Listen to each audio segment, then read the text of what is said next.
Et ben bon rebonsoir à tous, hein. Deuxième live dans la même soirée, des petits problèmes techniques. Donc on va attendre que notre invité arrive.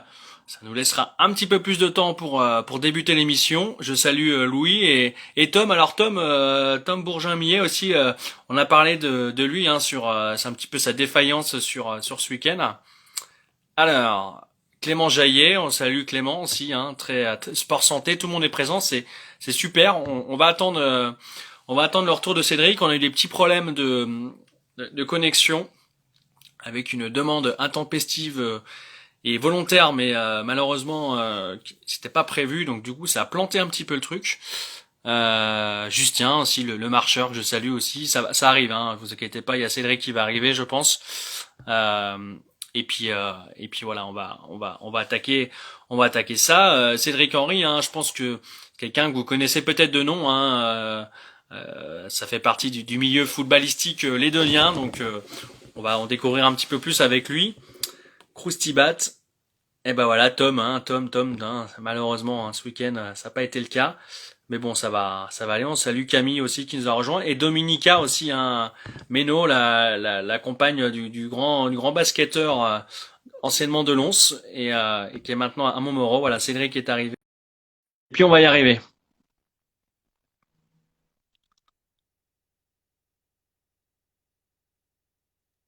Ah ben voilà, on va y arriver. Bonsoir Cédric. Salut, salut, désolé, hein, j'ai un petit souci. Je pense que j'ai fait depuis l'ordinateur, c'est peut-être ça qui fonctionne pas en fait. Oui, oui, oui, oui, oui. Normalement, ça marche que avec les téléphones, je pense. J'aurais dû te le préciser.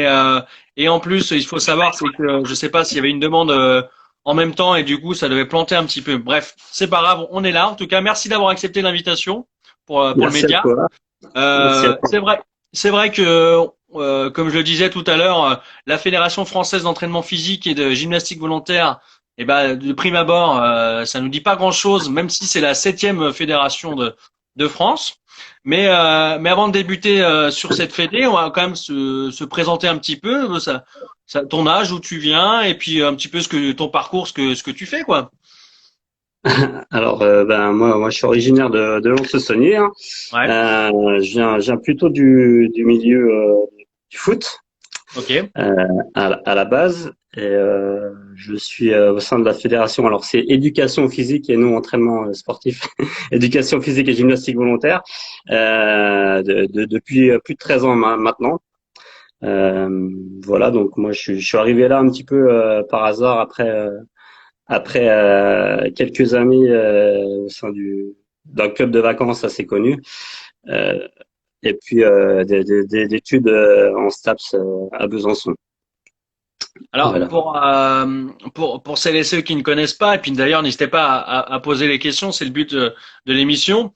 Est-ce que tu peux nous présenter un petit peu la fédération dans les grandes lignes, hein, un petit peu depuis quand elle existe, et puis le nombre de clubs, le nombre de licenciés, choses comme ça.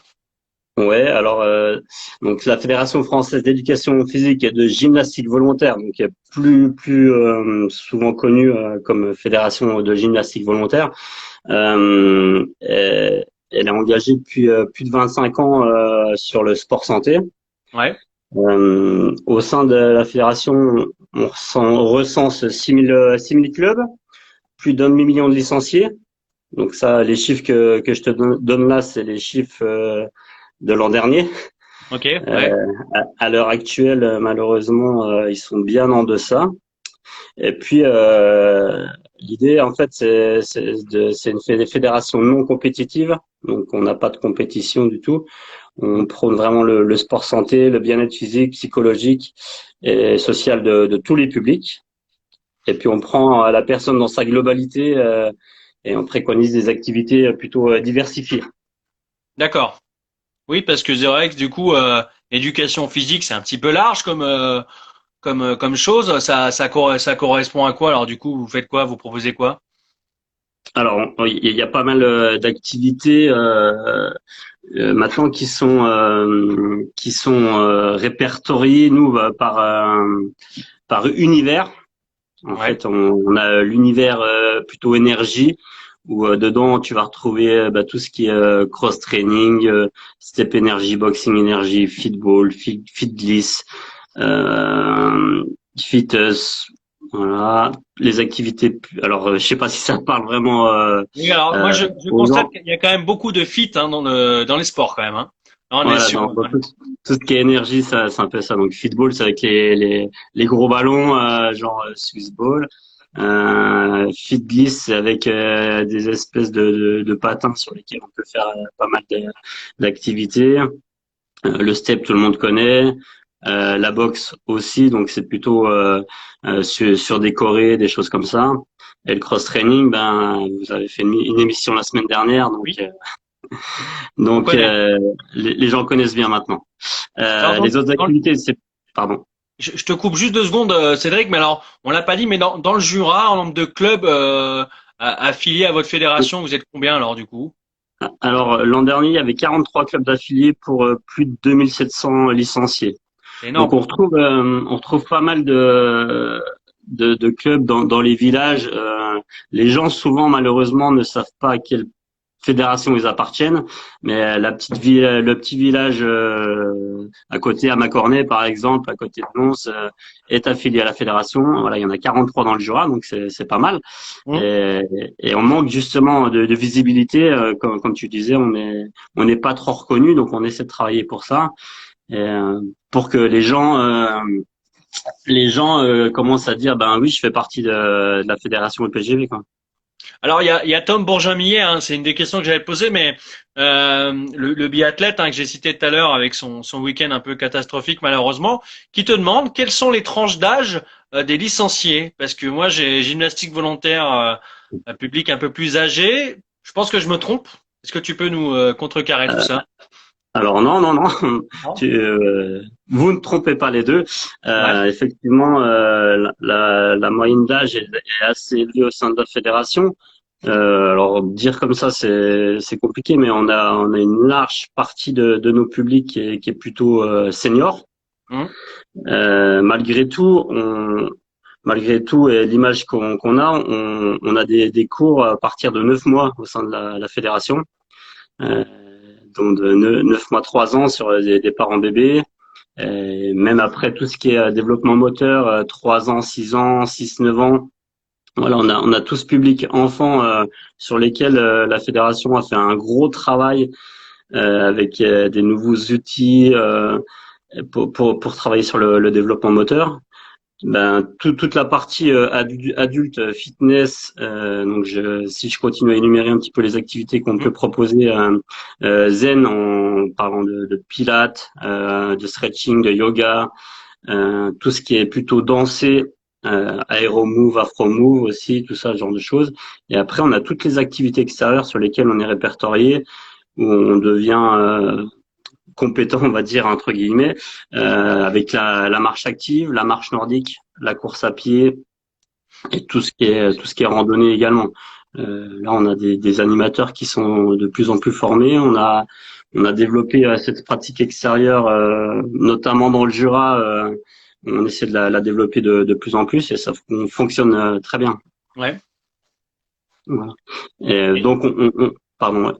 Est-ce que si ça marche, la fédération, même si elle n'est pas connue, mais qu'il y a quand même pas mal de licenciés, le fait que ça soit du sport santé, qu'il n'y ait pas de compétition, c'est à peu près une volonté hein, de beaucoup de gens maintenant. J'ai l'impression aussi de plus trop penser à la compétition et d'abord de penser à soi, à soi-même et de s'épanouir malgré l'absence de compétition, parce que la compétition, à un moment donné, bah ça sature et on a besoin de se retrouver aussi.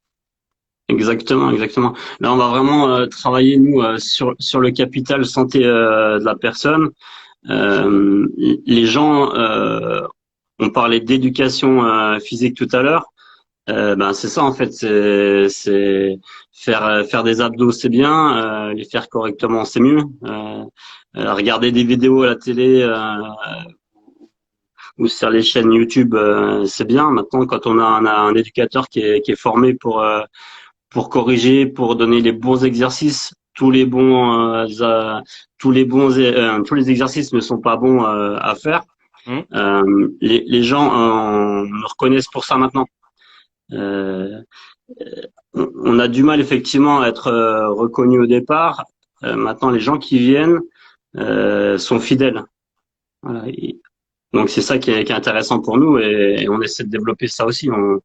On est complémentaire aussi à d'autres activités, notamment aussi la semaine dernière via le cross training. Nous on appelait ça cross training sport santé, tout simplement parce que nous on n'amène pas de charge dans nos séances, mais on fait tout type d'exercice qui va nous permettre d'être un complément à une autre activité, donc complémentaire. Pendant cette crise sanitaire où pas mal d'autres fédérations, on l'a même vu la semaine dernière, qui proposaient des cours en ligne, c'est un petit peu ce que vous avez proposé à vos adhérents jurassiens? Exactement. On a travaillé avec deux amis, avec David et Karim, qui ont monté leur boîte aussi, Ouais. DB Vidéo, pour pas citer, sur lesquels et les animateurs sportifs pour avoir un bon cas, d'essayer de faire ça le plus professionnel possible, Mm. pour tourner justement des vidéos de qualité avec des thèmes qu'on souhaitait, avec des exercices qu'on souhaitait. Et à côté de ça, on a aussi tous nos animateurs qui proposent des visios pour leurs pratiquants. Alors, pas tous les animateurs le font, tout le monde n'est pas équipé, tout le monde n'est pas euh, à l'aise devant aussi la caméra pour pouvoir proposer des exercices en visio, mais on a un bon nombre d'animateurs sur le département et sur la région qui proposent des cours en visio pour garder aussi du lien. C'est ce qu'on recherche au sein de la fédération, c'est garder le lien social, en plus d'améliorer le capital santé.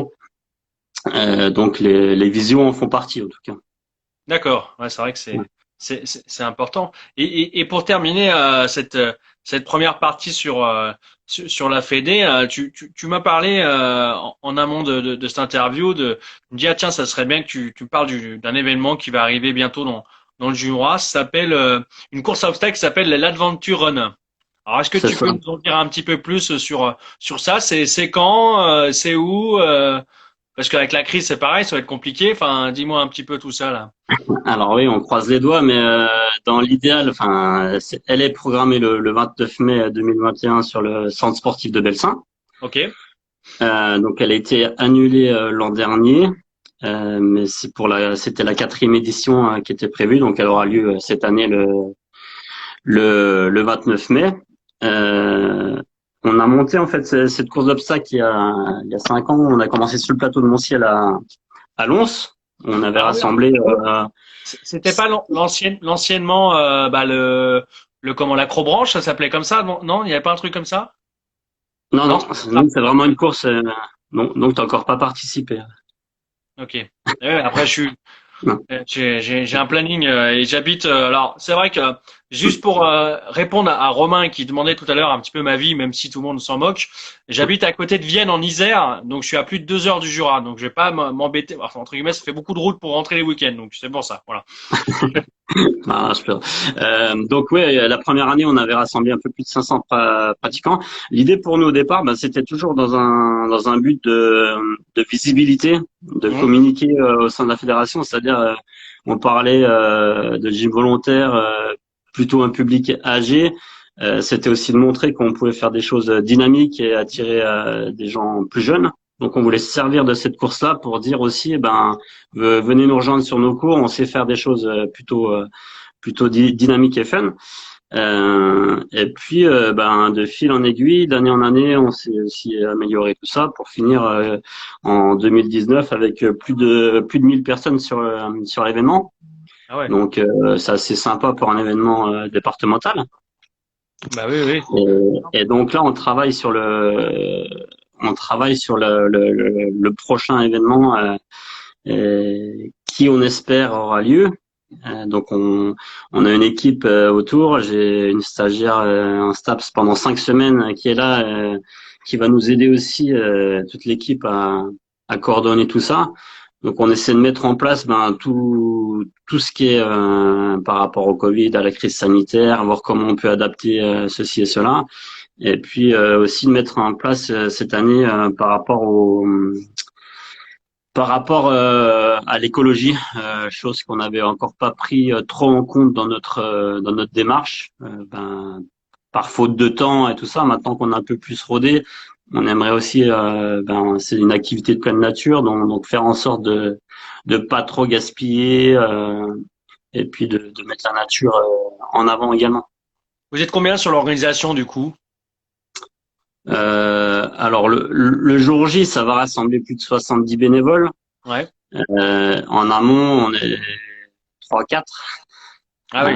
à Ça- préparer tout ça. Ouais. Hmm. Et alors, est-ce que tu peux nous expliquer un petit peu, parce que moi je connais bien la Spartan, c'est la même chose, les formats sont les Alors mêmes? ouais, c'est un peu le même format, sauf que donc on s'est aidé à Mishka il y a Oui. 2 ans avec Philippe Châtaignier est venu participer. On avait travaillé ensemble un petit peu sur le parcours. Il nous a donné quelques conseils aussi, voilà, par rapport à ce qu'on avait fait, tout ça. L'idée pour nous aussi, c'était de rester dans un but non compétitif, pour Ouais. rester fidèle à nos valeurs. Et puis j'en profite aussi pour dire qu'on remet 1 euro par participant à une association, pardon. On reverse à une association chaque année 1 euro par participant qu'on choisit et qui change chaque année. Donc le format, voilà, c'était sur Belsin, ça va être 7 kilomètres Hmm. entrecoupés de 25 à 30 obstacles.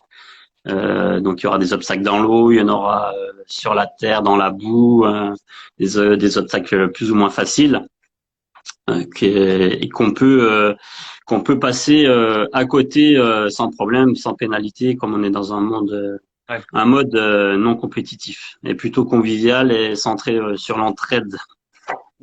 Et pour terminer, Cédric, sur cette première partie, pour terminer aussi sur cette partie d'événement, c'est quoi le retour que vous avez eu des gens depuis que ça existe?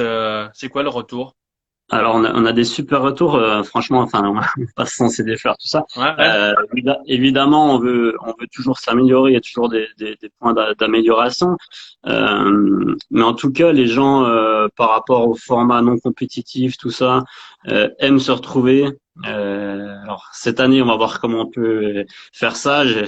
On imagine que dans un monde idéal, la fête aurait été énorme, sera énorme, parce que c'est la fête, c'est la convivialité. Vous allez devoir diminuer du coup le nombre de participants, j'imagine. Salut Polo. Ah, le nombre de participants le même temps, en fait. On va devoir échelonner beaucoup plus les départs, notamment. Et puis faire un sens de rotation.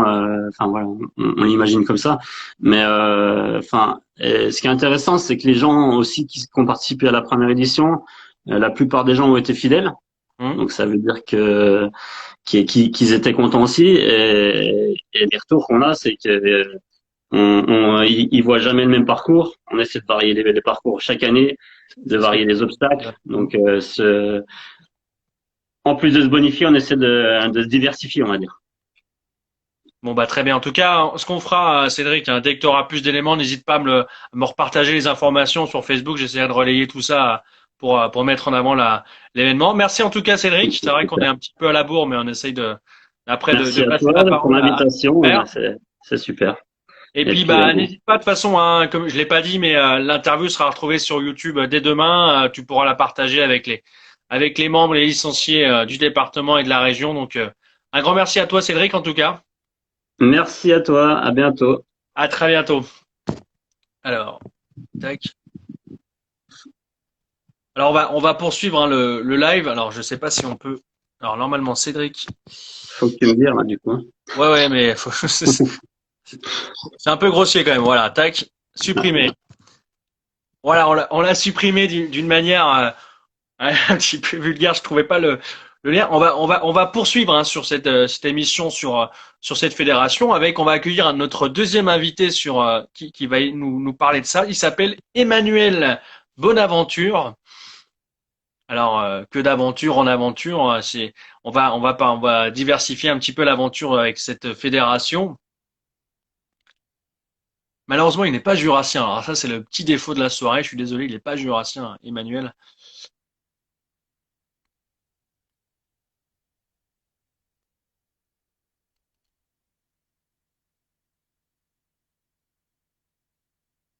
Alors, on va attendre qu'il accepte l'invitation. Pour l'instant, ce n'est pas le cas. Décidément.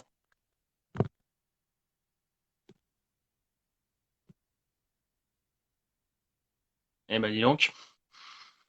Compliqué, j'ai l'impression. Alors, il nous reste un petit quart d'heure d'émission hein, pour celles et ceux qui vont passer à table tout à l'heure. Hein, donc, allez, soyez un petit peu. Alors, attends. Hop, on accepte. Je salue Marie qui nous a rejoint. Ah bah voilà, ça marche. Bonsoir, bonsoir Ouais, Emmanuel. c'est bon. Je crois que c'est bon. Bonsoir tout le monde. C'est impeccable. Merci de participer à cette soirée, cette émission sur la fédération.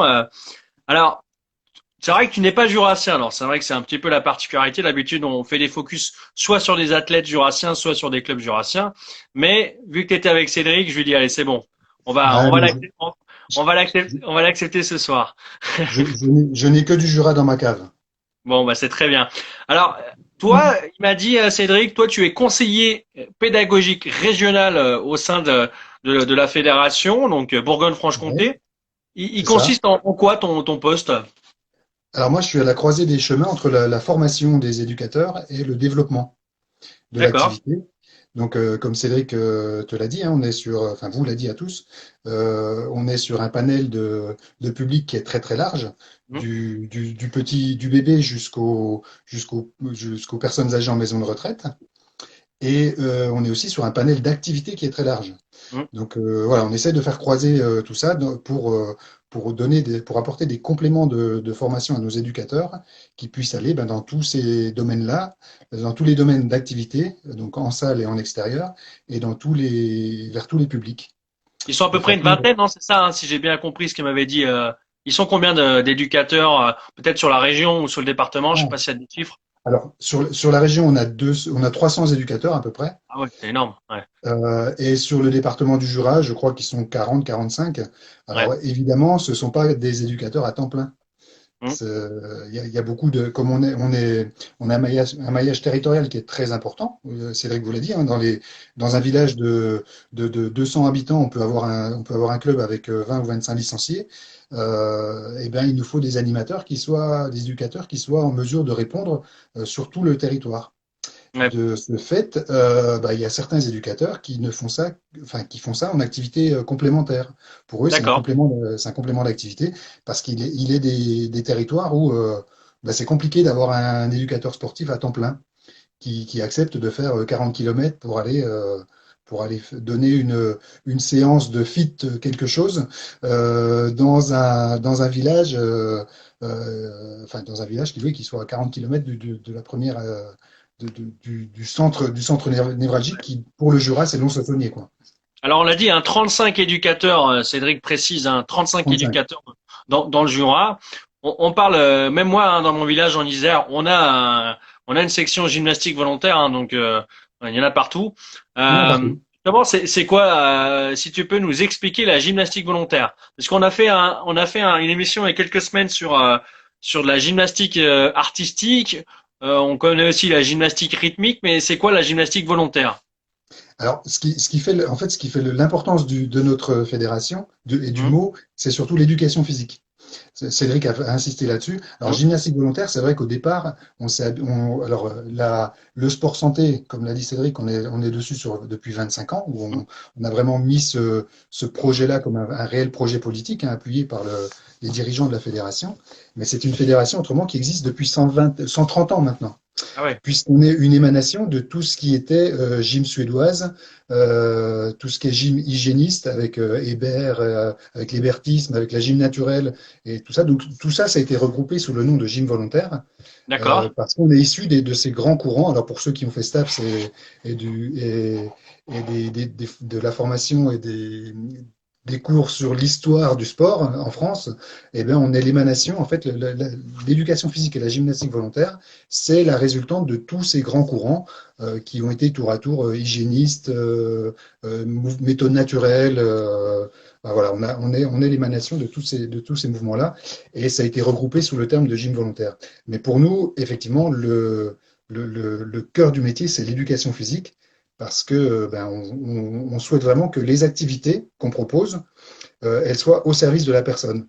C'est-à-dire qu'on fait du step parce que c'est bon pour renforcer les muscles et pour travailler le cardio. On fait du cross-training parce que c'est bon pour les muscles, le cardio, la souplesse, l'équilibre, voilà, la proprioception. Voilà. Donc, en fait, on utilise les activités pour ce qu'elles ont de bon pour les personnes. C'est en cela qu'on est du sport santé, en fait. Ouais, c'est vrai que Et, c'est, et on souhaite pas vraiment faire d'opposition entre sport santé et sport de compétition. Hum, Parce que pour nous, ben la compétition, c'est peut-être pour certains le but ultime d'une ouais. pratique sport santé, c'est d'aller vers la compétition. Parce que le sport santé, c'est aussi le bien-être, c'est pas que le bien-être physique, c'est le bien-être mental. Et pour certains, ben, s'éclater en faisant de la compète, c'est un certain bien-être aussi. Donc on ne l'occulte pas du tout. Cette partie-là, hein, cet aspect compétition, on l'a évoqué en début d'émission avec les résultats que j'ai pu citer, les gens qui sont dedans à fond. Euh, Par le passé, moi, il m'est arrivé de faire pas mal de courses à pied, de travailler beaucoup de courses et avoir cet esprit vraiment avec la tête sur le chrono, choses comme ça, vouloir faire un temps. Et j'ai l'impression, alors je sais pas toi ton ressenti, Emmanuel, que de plus en plus de gens certes, sont là-dedans via des applications, Strava, choses comme ça, ils sont dans la performance, mais qu'à l'inverse, il y a quand même euh, de plus en plus de personnes qui en reviennent de cette performance parce que bah ils peuvent en saturer, ils se disent bah tant de sacrifices pour ça, mais que derrière, soit je peux plus de temps en temps boire un verre de vin ou manger du fromage ou avoir des à côté, des excès entre guillemets, et ce plaisir de juste faire du sport qu'on oublie parfois en voulant avoir la performance. Ouais, c'est ça, c'est ce qu'on essaie de développer de plus en plus. C'est le, alors, on en a beaucoup parlé ces derniers temps. Pour nous, la distanciation physique, Mmh. c'est nécessaire, mais surtout, si vous venez chez nous, il n'y aura pas de distanciation sociale. Ouais. Alors voilà, au début du Covid, c'était ça, il fallait de la distanciation sociale. On a dit non, non, chez nous, il n'y a pas de distanciation sociale. Même si on est sur... alors, et c'est pour ça que les applications telles Strava et compagnie, on participe beaucoup à cela en termes de challenge collectif qu'on peut se lancer à soi-même ou à un groupe d'amis. Et moi, si j'ai envie de me lancer des challenges, ben, je vais me mettre dans un groupe d'amis qui est de mon niveau. Je ne vais pas aller me coltiner à un Kylian Jornet ou je ne sais pas qui en Ouais. trail. Donc l'idée, elle est là chez nous. On essaie de challenger les gens à la fois individuellement, mais aussi collectivement. Et ça a lieu quasiment dans toutes les séances. Et c'est ce qu'on essaie de mettre de plus en plus en avant. C'est-à-dire que le chronomètre, c'est un chronomètre par rapport à le temps que tu faisais il y a 2 mois. Ça, c'est important de vérifier par rapport au temps que tu faisais il y a 2 mois. Peut-être qu'il y a 2 mois, tu étais, dixième à ta course, ou, enfin, ou cinquantième ou centième à la course que tu as, ou à tes 5 ou 10 kilomètres. Mais cette fois, tu es peut-être 120e, mais il y avait plus de monde et ton chrono, il est meilleur. Donc les progrès, c'est surtout par rapport à toi qu'il faut les mesurer et un peu par rapport aux autres. C'est nécessaire de se challenger et de se motiver avec les autres. Mais l'intérêt, c'est surtout ça, c'est le défi perso dans un challenge collectif. Mais ce défi personnel peut pas des fois un petit peu briser des gens parce que à vouloir trop, à vouloir casser des records, à vouloir toujours faire mieux ou au moins se maintenir à ce niveau-là. L'âge progressant, peut-être des problèmes de santé peuvent intervenir également. Et Ouais. du coup, il y a quand même une désillusion psychologique qui peut intervenir après parce que bah tiens, je suis plus capable de faire ça et ça met un gros coup de frein aussi au sport, aux Ouais, sportifs. bah, je suis bien placé pour parler de ça. Je suis venu à la gymnastique volontaire après avoir fait du foot, moi, comme Cédric. Alors lui, il faisait encore un peu de foot hein, en étant déjà à la GV. Moi, j'y suis venu vraiment parce que ben, à 30 ans, le foot, c'était plus possible pour moi. Donc, c'est ce qui m'a dirigé un petit peu vers cette fédération. Et derrière, c'est vrai que... Alors, attends, sur ta question, c'était par rapport au fait oui, de ne plus pouvoir, à un moment, de se démotiver par rapport Oui, en fait, à de trop être dans la performance, de penser qu'à retirer sur ça, la et machine. que Ouais. il peut y avoir ensuite bah, soit des problèmes de santé ou l'âge qui Ouais. progresse et que du coup, bah, malheureusement, ce qui est presque automatique, mais on régresse quand même en termes de niveau. En Euh, termes en termes d'éducation physique, on est vraiment là-dessus aussi. Nos deux premières lettres, la EP, on est aussi sur cette éducation physique où on est là. Alors si la pensée collective, l'inconscient collectif disait qu'il fallait souffrir pour être beau et souffrir pour progresser, chez nous c'est une limite en fait. Quand on Ouais, fait des étirements, la limite c'est le seuil de la douleur. ouais. Et chez nous, on essaie d'inculquer aux personnes que la douleur doit être agréable. Si la douleur devient désagréable, c'est qu'on est allé un peu trop loin.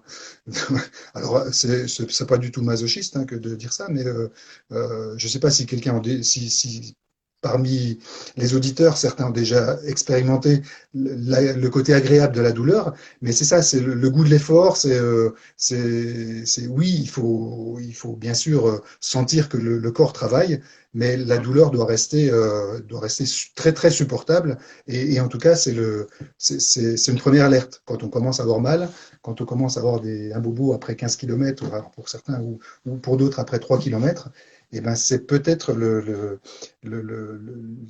petite lumière qu'on demande de respecter à nos licenciés.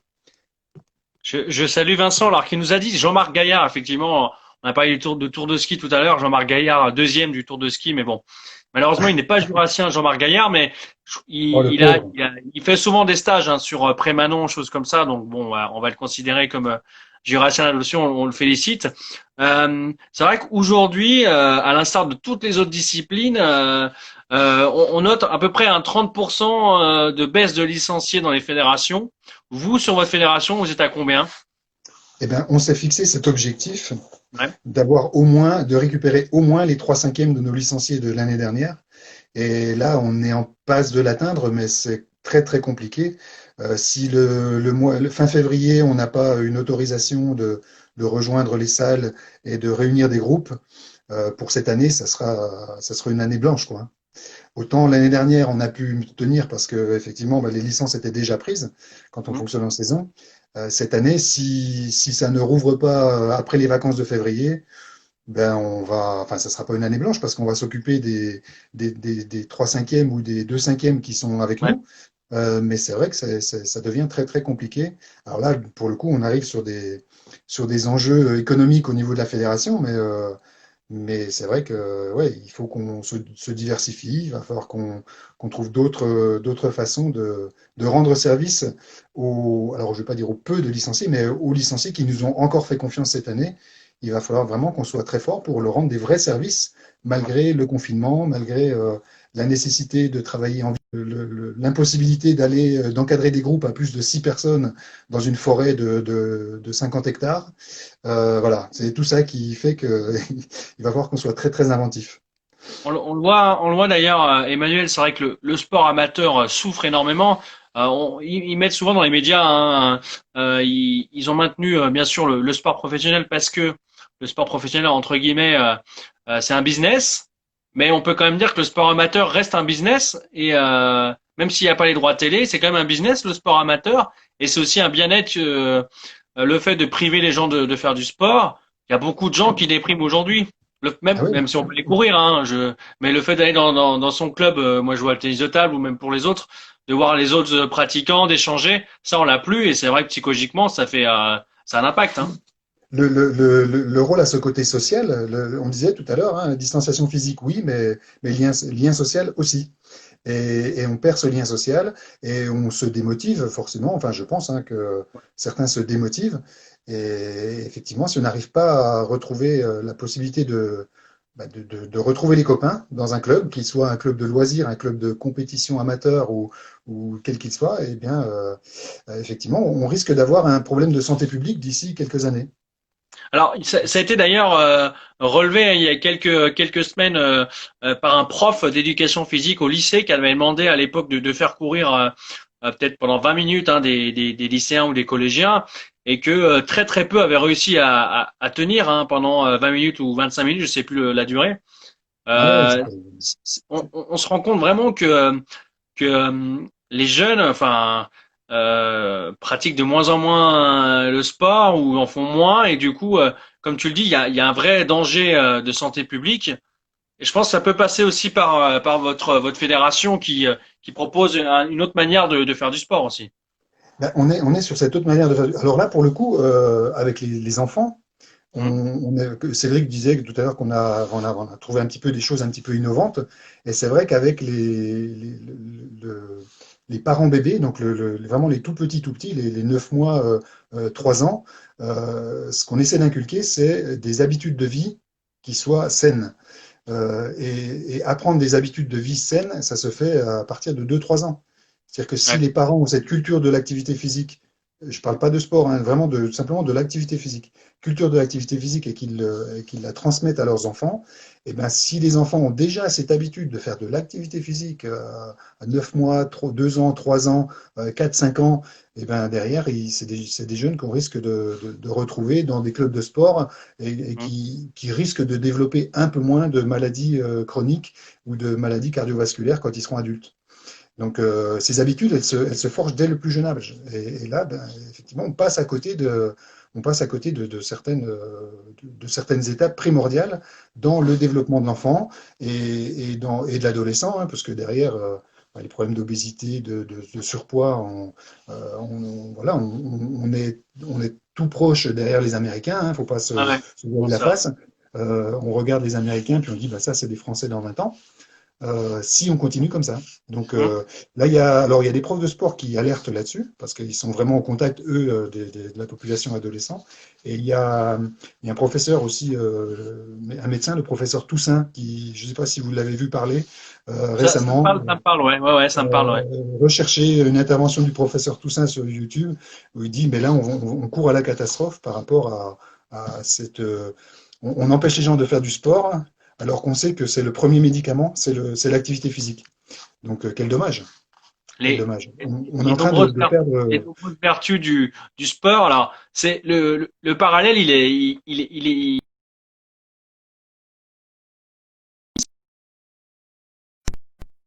je sais pas si tu m'entends ou pas, mais je disais Ouais, non, ça a sauté. le parallèle, il est assez incroyable parce qu'on parle d'obésité et ce soir, justement, sur une chaîne nationale M6, il y a une Oui, émission sur des gens obèses. Et d'ailleurs, je vais regarder parce que c'est vrai que c'est la grossophobie, enfin la peur d'être gros et quand on voit ce genre de personnes, effectivement, c'est triste et à la fois on se dit, comme tu le disais à l'instant, on n'est pas loin que 20% de la population, 15% de la population, alors peut-être pas dans ces extrêmes, mais soit en surpoids, quoi. ah, chez les ados, c'est déjà ça, hein. C'est déjà Ouais. 20%, hein. Ah oui, oui, c'est déjà ça. Et donc, on a le côté, bien sûr, maladie chronique que l'inactivité peut entraîner. Alors, on a un professeur qui est intervenu sur une formation qui disait qu'il y avait une diapo, c'était un canapé, et il y a marqué en dessous, comme sur un paquet de cigarettes, le canapé tue. Voilà, c'est très parlant, il n'y a pas besoin d'en dire plus, le canapé tue, par rapport aux maladies cardiovasculaires, tout ça. Et il y a aussi un côté immunitaire. L'activité physique et le sport favorisent l'immunité. Oui. Et on est en pleine pandémie et on empêche les gens de faire du sport. Donc il y a des paradoxes comme ça qui sont un peu étranges. Voilà, ce sont des réflexions qu'on se pose quand on réfléchit à l'activité physique, au sport en général et au sport santé en particulier. Ton discours est très très intéressant, Emmanuel. Pour terminer, parce qu'on va arriver là sur la fin de l'émission Ah oui, déjà. je vois déjà, ouais. Ouais. Ouais, déjà. Quel message, dernier message, tu souhaiterais faire passer ce soir? Alors, le dernier message, alors, j'ai l'impression quand même que les auditeurs sont beaucoup des sportifs. Ouais. Donc, que ces sportifs n'hésitent pas à entraîner derrière eux des gens qui le sont un peu moins, en dédramatisant ou en cassant un petit peu le mythe du sportif de haut niveau, et que parfois les sportifs de haut niveau peuvent avoir aussi vraiment leur rôle à jouer sur le sport pour le plus grand nombre. Et Hum, qui vraiment que bah, les sportifs de haut niveau ou les sportifs, les compétiteurs qui sont derrière leur téléphone, là, et vraiment cette volonté, oui, de s'entraîner pour eux, de s'entraîner pour leur équipe, mais aussi de partager avec la population parce que ben, les fédérations, toutes les fédérations ont leur rôle à jouer dans ce travail de santé publique. Et alors nous, on a pris les choses en main parce que on est plutôt du loisir et que c'était une belle vitrine pour nous que de présenter le sport santé. On sait de quoi on parle quand on parle de sport santé. On n'oppose pas sport santé et sport de compétition. C'est très complémentaire. Maintenant, j'ai envie de dire, si on n'a pas le droit d'aller faire du sport dans les salles, tous dehors. Il n'y a pas de souci, qu'on se retrouve dehors et surtout qu'on en fasse vraiment profiter le plus grand nombre. Et pourquoi pas avoir un maximum d'athlètes de haut niveau qui viennent nous rejoindre sur l'Adventure Run, je boucle la boucle, et qui emmènent derrière eux leur famille sur l'Adventure Run au mois de mai derrière l'équipe de Cédric. Et on aura Boris Ménaud avec sa femme et ses enfants derrière en train de faire sur les parcours. Et puis je salue également super discours Bapetisme qui a dit super discours. Donc effectivement très très belle intervention de votre part, et puis de celle de Cédric ce soir. Merci à vous deux en tout cas d'avoir participé à l'émission. Merci. Elle sera retrouvée d'ailleurs sur YouTube dès demain, donc tu pourras la partager comme je le disais tout à l'heure à Cédric. C'est pour celles et ceux qui n'ont pas Instagram, forcément il y en a qui n'en ont pas, donc ce sera l'occasion de leur présenter un petit peu cet entretien.